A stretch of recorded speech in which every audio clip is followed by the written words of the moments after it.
Muhammad, dua-dua ahli Muhammad kita, dan semua rakan-rakan media. Pertama sekali saya ucap terima kasih pada rakan-rakan media yang dapat bersama buat liputan pada petang ini atas dua projek kita, dua program. Petang ini saya lancarkan projek pemeliharaan muara Sungai Mercang dan projek pengawalan hakisan pantai di Pantai Marang, Terengganu. Dan kedua-dua projek ini sebagaimana yang telah saya nyatakan tadi adalah projek pemeliharaan muara Sungai Mercang dilaksanakan dengan kos banyak 30.5 juta ringgit. Dan kerja-kerja pembinaan bermula pada 15 Disember dan kita jangka dalam 2 tahun akan disiapkan pada 14 Disember 2023. Skop kita telah sebagaimana saya nyatakan tadi ialah dia lebih kepada usaha untuk mendalamkan alur navigasi kepada nelayan yang keluar masuk, di samping kita mengadakan breakwater depan dan sebagainya. Ini usaha-usaha supaya nelayan dapat keluar masuk dengan lebih baik dan tidak ada risiko kemalangan dan sebagainya. Dan kos keseluruhan lebih kurang 30.5. Yang kedua ialah tentang projek pengawalan hakisan pantai di Pantai Marang. Kos lebih kurang 15.6 juta ringgit. Dan ini ialah usaha untuk menyelamatkan keadaan hakisan yang teruk di kawasan tersebut.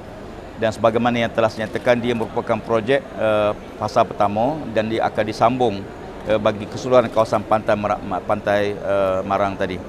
Dan buat masa ini kita jangka projek ini akan disiapkan pada 1 Januari 2024 selama 2 tahun. Kos lebih kurang dalam 2 tahun. Projek sebanyak 2.2 km akan kita tambak kawasan tersebut. Dan kalau tuan-tuan tengok, kawasan itu agak kritikal. Sebahagiannya dah sampai dekat dengan rumah penduduk dan dia mengancam harta dan kedudukan ekonomi. Jadi itu kita utamakan dahulu kawasan tersebut.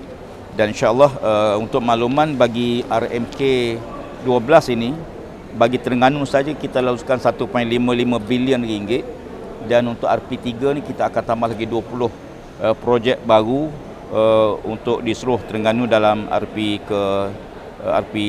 dalam RMK ke-12. Dan insya-Allah usaha-usaha untuk pastikan semua terutama muara-muara sungai di Terengganu ada 14 yang agak kritikal. Di peringkat kementerian kita pun tengok, termasuklah di Kemaman, Dungun dan sebagainya. Ya, jadi itu untuk makluman tambahan lah. Jadi saya fikir sekiranya projek yang dapat kita siapkan nanti, dia akan menyebabkan kawasan Terengganu, pantai dia akan terus terpelihara dan berjaya akan menjadi tarikan bagi pelancong, di samping membantu nelayan kita meningkatkan sumber pendapatan. Dan saya sebut dalam ucapan tadi supaya nelayan kita juga mengambil inisiatif yang sama untuk kelestarian alam sekitar dengan tidak membuang plastik-plastik, tidak membuang pukak-pukak yang rosak kadang-kadang dibuang tu, dia akan efek pada kehidupan ekuiti kita. Kadang-kadang batu karang kita mati dan sebagainya. Dan kita nak bersih pantai kita daripada plastik ni agak serius. Kementerian letakkan usaha ini sebagai salah satu usaha yang besar bersama dengan Perdana Menteri, usaha untuk menanam balik pokok-pokok bakau di sepanjang pantai kita bagi mengelak hakisan dan sebagainya. Wallahualam. Sekali itu sebagai itu saya buka pada soalan kalau ada. Ya.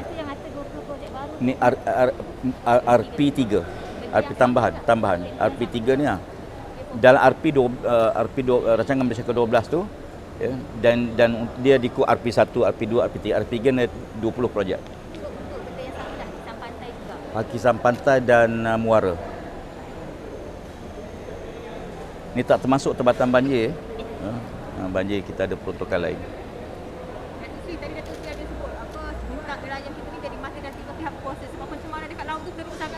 No, tidak teruk sangat. Kita masih dapat kawal. Cuma saya dapat juga aduan secara walaupun tidak rasmi. Setengah-setengah kapal ni kadang-kadang dia, saya sebut, tidak bertanggungjawab lah. Sebab tu kita ada aduan, tapi pembuktian tu kadang-kadang memang akui waktu dia buat tu tengah malam, waktu orang tak nampak sebagainya. Tapi nelayan yang mancing tu tiba-tiba minyak hitam sampai bot dia. Daripada mana kadang-kadang tak tahu. Sebab tu kalau ada dapat maklumat itu, kalau boleh rakam, dan kita akan terus ambil tindakan, ya, insya-Allah. Jadi kadang-kadang mancing, saya pengalaman saya turun, kadang-kadang mereka juga tengah-tengah mancing, kadang-kadang kita punya minyak hitam tu sampai. Daripada mana sebenarnya? Sebab tu kalau kita nak kerjasama nelayan tempatan kita, di samping mereka waktu kerja, mereka juga harus bertanggungjawab. Kalau ada tindakan yang tidak bertanggungjawab ni, kita rakam, ambil gambar kapal dan sebagainya, time bila di mana dia punya tempat berlaku, kita terus akan ambil tindakan. Hingga setakat ni kita pencemaran pantai berlaku di pantai Port Dickson dengan Tanjung Tuan di Melaka tahun lepas. Selepas itu kita tengok tak adalah yang serius, itu agak serius. Sebab dia panjang pantai tu dengan minyak hitam dan sebagainya. Dan kita nak supaya kita terus mengawasi lah perkara ni, insya-Allah. Hingga setakat ni belum ada kes. Pantai kita pun belum. Cuma kadang-kadang dia lepas jumlah yang sikit tu, dia tak ketara sangat. Tak ketara. Tapi kita tak naklah benda tu jadi, akhirnya kehidupan ikan-ikan kita juga akan terencak dan sebagainya.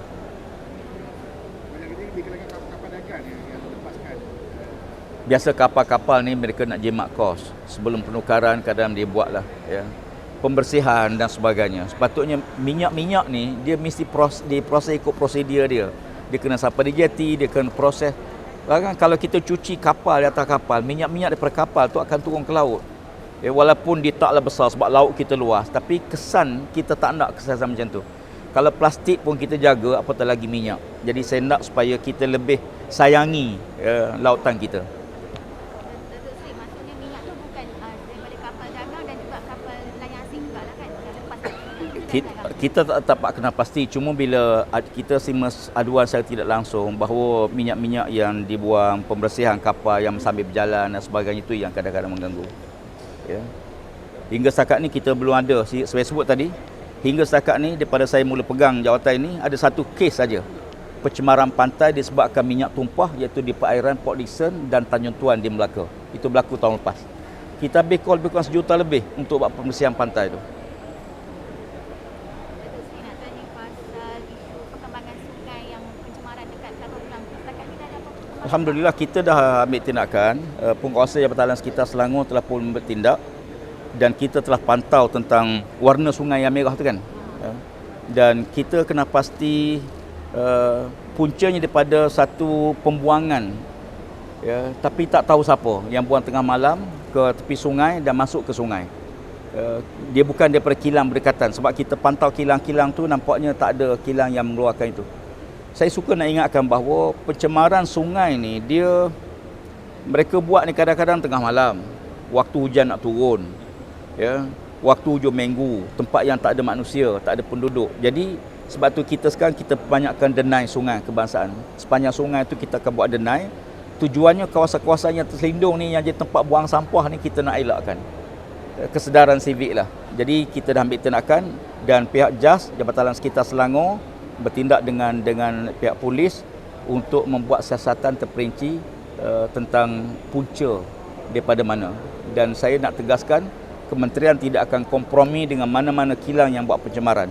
Ya, dan ini kita tegaskan, kita dalam proses pindaan untuk lebih tingkatkan hukuman, denda dan sebagainya. Itu kita akan bawa, harap-harap kita bawa dalam sidang parlimen akan datang untuk pindaan akta AKAS. Kita jangka siasatan tu bila kita akan selesai?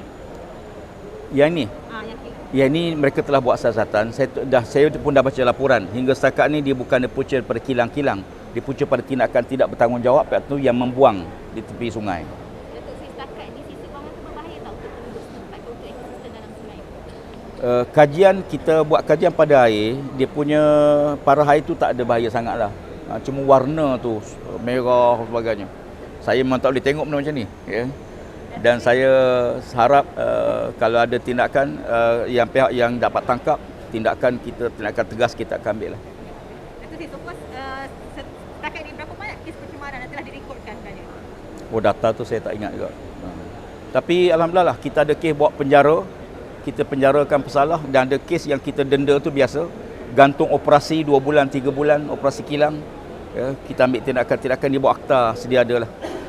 So far dekat mana paling teruk sebenarnya pencemaran ni? Secara keseluruhannya dia berada di kawasan kilang-kilang dan sepanjang sungai. Dia ada 2, kawasan zon industri. Zon industri ini agak terkawal. Walaupun pihak kementerian kita bercadang untuk kawasan zon industri ini, kita nak semua influen dia daripada kilang ni, kita akan buat satu sistem penapisan berpusat. Sebelum disecahkan ke sungai, kita rawat di situ dulu. Tapi yang kedua ni yang agak kritikal, iaitu kawasan yang kilang-kilang haram, kilang-kilang tepi sungai dan sebagainya, dan kita minta pihak PBT dan agensi kita lah, alhamdulillah, kerjasama yang sangat baik untuk kita kawal benda macam ni. Okey, terima kasih. Datuk Seri nak tanya soal politis. Kita ambil yang ni dulu ya. Tapi dia orang ni biasalah tu. Dia akan jadi tajuk tu yang pertama. Okey. Kita tengok orang lelaki pula lah. Dia malu nak tanya. Itulah. Dia serahkan pada kita. Dia yang bagi soalan tu. Okey. Datuk Seri, so far untuk logo tu PAS dah muktamad ke belum? Belum muktamad, itu pandangan. Itu apa cadangan. Cadangan daripada beberapa pihak. Tapi parti belum buat keputusan. Jadi parti akan bincanglah perkara tersebut, insyaAllah. Ya, kita tahu kita guna dua logo Perikatan Nasional dan 2 pilihan raya besar. Satu di Melaka, satu di Johor, dan kita guna logo Perikatan Nasional walaupun calon PAS. Maknanya untuk piala ni kita akan terus bincang lah, tapi kita belum muktamadkan apa-apa lagi pasal logo. Belum. Ya. Bila nak bincang lagi? Bila sampai masanya. Tak ke lambat?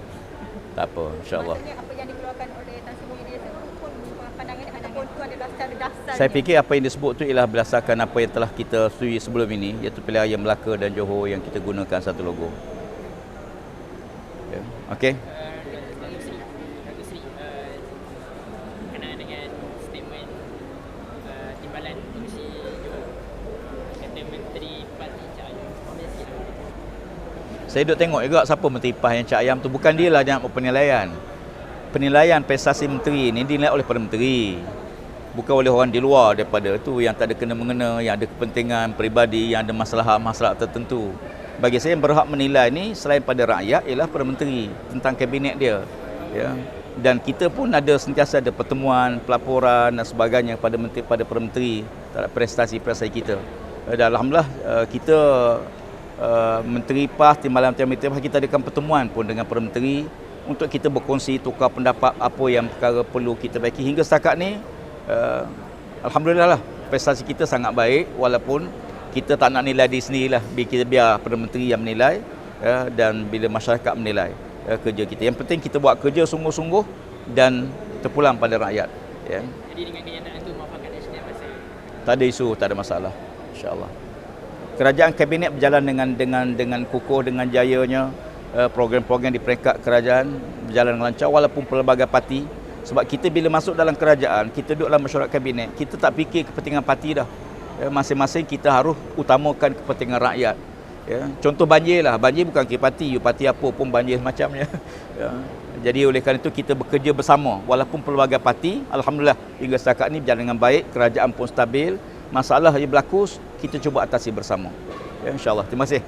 Okey. Sama.